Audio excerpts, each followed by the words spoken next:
اللہم صلی علی سیدنا محمد وبارک وسلم علیہ۔ حضرت ابوبکر صدیق کی شان میں آج یہ تیسرا ولاگ ہے۔ ہم نے کل میں بیان کیا تھا کہ حضرت ابوبکر صدیق نے مسیلمہ کذاب کے خلاف اس کی 40,000 فوج کے خلاف 10,000 کے 2 لشکر بھیجے تھے، اور ان کی غلط پلاننگ کی وجہ سے وہ دونوں شکست کھا گئے تھے، اور پھر حضرت خالد بن ولید نے اپنی مہارت سے ان تمام کے ساتھ مقابلہ کیا اور بہت بڑی جنگ لڑی، لیکن فتح پانے کے باوجود 1200 کے قریب اصحاب نبی شہید ہو گئے، جن میں 700 حافظ قرآن تھے۔ تو ہم یہ کہتے ہیں کہ حضرت ابوبکر صدیق کا یہ کامل یقین تھا اور ان کی ذہانت تھی کہ جس کی وجہ سے انہوں نے حضرت اسامہ بن زید کے لشکر کو باقاعدہ، جس کو حضور پاک نے بھیجا اور اسی دوران میں وہ رک گیا تھا کہ نبی پاک صلی اللہ علیہ وسلم بیمار ہو گئے اور وہ لشکر مدینے میں ہی رکا کھڑا تھا، آپ نے جا کر اس کو بھیجا۔ تمام اصحاب نبی صلی اللہ علیہ وسلم ان کو کہہ رہے تھے کہ اس دور میں کہ جس وقت کچھ لوگوں نے زکوٰۃ کا انکار کر دیا ہے، کچھ نبوت کے دعوے دار کھڑے ہو گئے ہیں، کچھ نے بغاوت کر دی ہے کہ اپنے مذہب پہ پھر رہے ہیں، تو ایسے میں آپ فوج باہر نہ نکالیں بلکہ ان کی سرکوبی کریں۔ تو انہوں نے فرمایا کہ نبی پاک صلی اللہ علیہ وسلم نے جس فوج کو بھیجا ہے میں اس کو کسی صورت نہیں روک سکتا۔ اس کا نتیجہ نفسیاتی طور پر یہ ہوا کہ جس وقت کے حضرت اسامہ لشکر لے کے باہر جا رہے تھے تو دشمن مبہوت تھا کہ ان کی اتنی طاقت تو ہے کہ باہر کے دشمن کو باقاعدہ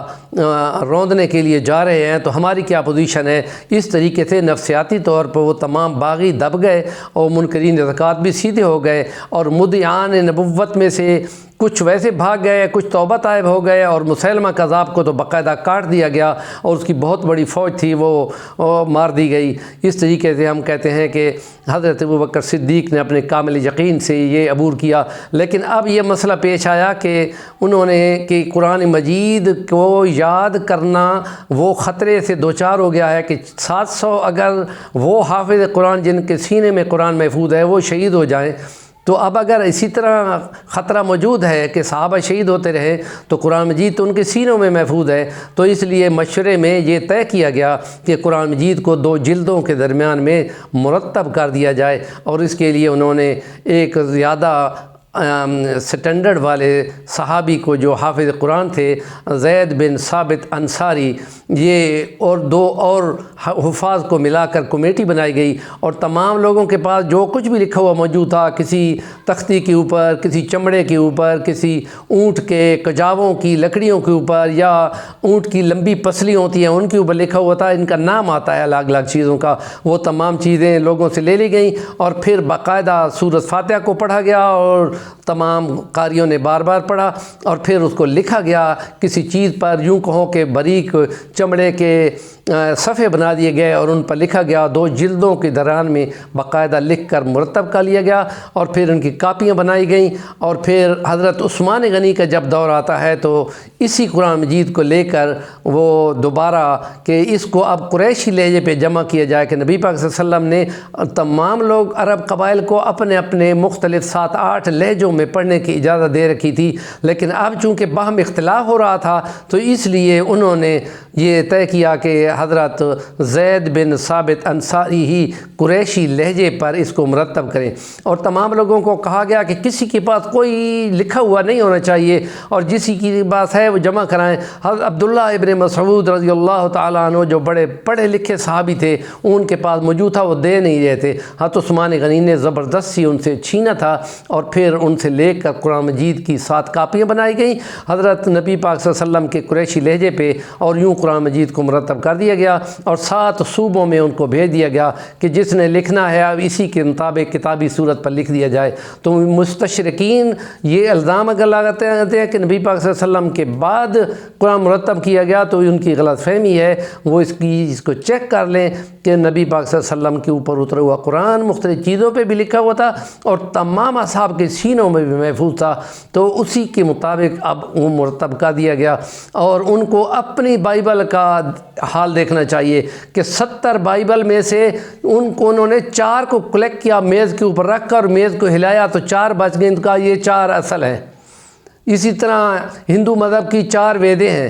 تورات کا حال دیکھیں تو وہ پتہ نہیں کتنے صفحوں پہ لکھی ہوئی. زرتشتی مذہب جو آگ پرست لوگ ہیں ان کی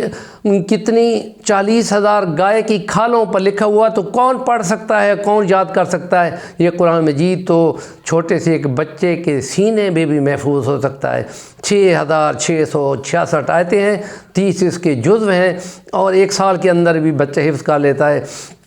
اور جو حفظ کرتا ہے وہ محبت اور عقیدہ سے کرتا ہے. تو قرآن مجید کو مرتب کرنے کے بعد حضرت ابوبکر صدیق نے ایک مسئلہ اور بھی حل کیا تھا کہ میری تنخواہ سب سے کم ہو، اور وہ باقاعدہ اتنی کم کہ وہ کوئی سوچ بھی نہیں سکتا. ہم دیکھتے ہیں کہ جب پاکستان ہندوستان میں 14 اگست کو پاکستان 47 میں اور 15 اگست کو انڈیا، تو انڈیا کے ایک مہاتما گاندھی نے باقاعدہ لکھا تھا آپ کانگریس کے لیڈروں کو کہ حضرت ابوبکر صدیق، حضرت عمر فاروق کی طرح کا باقاعدہ سسٹم رکھا جائے کہ وہ جیسے انہوں نے اپنی سب سے کم تنخواہیں رکھی تھیں، عیاشی کا کوئی تصور یہاں نہیں ہونا چاہیے. لیکن اسلامی نظریاتی مملکت پاکستان میں جتنی فیسلٹیز جہاں رکھی گئی ہیں، ان تمام لوگوں کو یہ کم سے کم ہر بات میں اگر ہم انڈیا کو فالو کرتے ہیں تو ان چیزوں کو بھی فالو کرنا چاہیے کہ ان تمام چیزوں کے محاسبے ہونے چاہیے، اکاؤنٹیبلٹی ہونی چاہیے. اور وہ طریقہ تو اسلام کا ہے، مدینہ ریاست کے سسٹم ہے، اور اس کے مطابق دنیا نے دیکھ لیا کہ کیسے اس دین پہنچا، اور وہ قربانیوں سے پہنچا ہے، عیاشیوں سے نہیں پہنچا. ان تمام چیزوں کو جو کہ مقروض بھی ہوں تو ان کو ان تمام چیزوں کی کا محاسبہ کرنا چاہیے. اور ابوبکر صدیق نے جو کچھ بھی لیا تھا، آخر پر جا کر جس وقت وہ فوت ہو رہے ہیں تو انہوں نے کہا کہ جتنا میں نے لیا تمام میرے میراث میں سے نکال کر خزانے میں جمع کرا دیا جائے. یہ پیچھے آنے والوں کی اور بھی زیادہ مشکل ہو جاتا ہے. تو اس لیے ہم یہ کہتے ہیں کہ یہ